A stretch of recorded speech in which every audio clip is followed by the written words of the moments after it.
What's up, everyone? Welcome to the Power Play with CJ. Today we're focusing on the Minnesota Wild signing Jason Pominville to a 5-year, $28 million extension. That'll pay him on average of $5.6 million per season. I think it's a okay deal for both sides. I like it from Pominville's perspective because he's making over $5 million a year, and he's a two-time 30-goal scorer. I think he scored 25 or 6 times.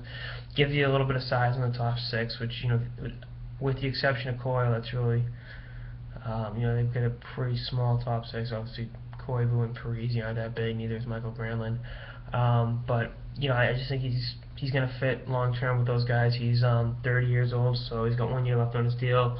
Plus, the extension will be 36 when it expires. Like I said, the cap hit's a little hefty, but you got to pay for what you get. And I think he would have gotten more deal market for sure. So there's that. And bottom line is, I just think he likes the young core they have there. He thinks they can win there, and he wants to be a part of it. So I like it from that perspective. There's leadership there. And it's funny, I think you look at last season, Minnesota started the team as definitely one of the smaller teams in the league, started the year, excuse me.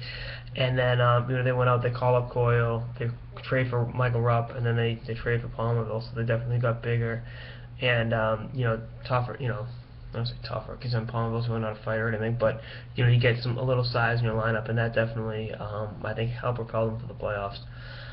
It's a tough Western Conference, even with the new divisional alignment, which will take me about 6 months. It'll be the playoffs by the time I'm used to it. But I think having Pominville in the full long term will definitely help make them the contender, complemented by the young core they have in place. And this team is going to grow, and the pressure's on them now. Last year they made the 2 big moves, getting Parisi, getting Brian Suda, and now it's up to them to, they made the playoffs. They kind of ran into the Blackhawks. They did run into the Blackhawks, and it's tough, tough draw. But I think they've got to take the next step forward, and I think Pominville's going to be a big part of that. And like I said, I like Pominville's game. The concussion last year, sideline, and that's another kind of buyer beware thing. But hopefully if he puts that behind him, it's not a big deal.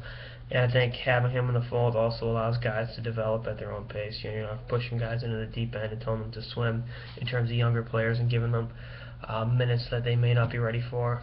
And the case of Jason Zucker down in the minors right now. And I just think going forward, it's going to be an interesting season to watch in Minnesota. And I think having Pominville for the full season will make it even more interesting. I like that line of him and Koivu and Parisi.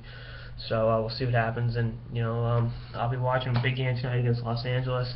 The team that gave him the concussion, obviously Dustin Brown's questionable hit, putting him out for a while. So we'll see what happens. Anyway, that's the next episode of the Power Play with CJ on the Minnesota Wild signing Jason Pominville to a 5-year extension. Stay tuned for episodes throughout the season and beyond. Later, guys.